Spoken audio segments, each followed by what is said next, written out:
D'ailleurs, votre femme dit qu'on peut lire votre œuvre comme une carte d'état-major.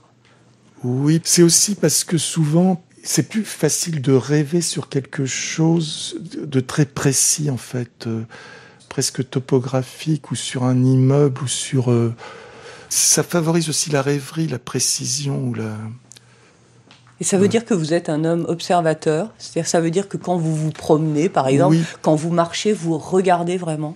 Oui, c'est de voir presque ce qui semble a priori banal, mais de trouver du mystère à ce qui est, à première vue, ce qui paraît banal, de voir que même ce que les gens considèrent comme banal ou comme truc, il y a quelque chose de mystérieux. Et c'est, à mon avis, c'est ça le romancier. C'est comme si vous fixez d'une manière hypnotique quelque chose que vous voyez tous les jours ou qui vous paraît... Alors, à la fin, ça paraîtra... Il y aura une espèce de surréalité comme ça. Donc, c'est vrai, vous prenez n'importe quelle chose, vous pouvez le rendre, lui donner un mystère. Alors, quelquefois, on dit, mais c'est un mystère que n'a pas cette personne.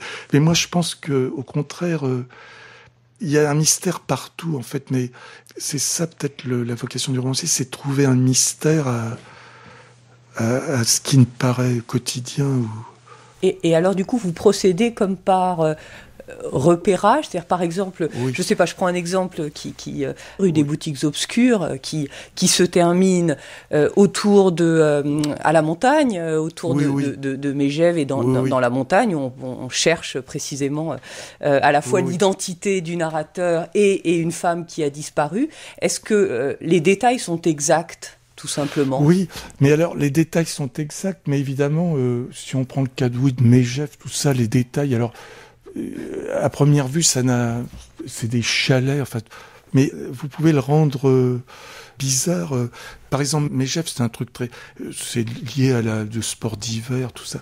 Mais par exemple, il y a un écrivain surréaliste qui est mort, qui a passé 15 ans dans une maison à Lyon qui s'appelait Rodansky.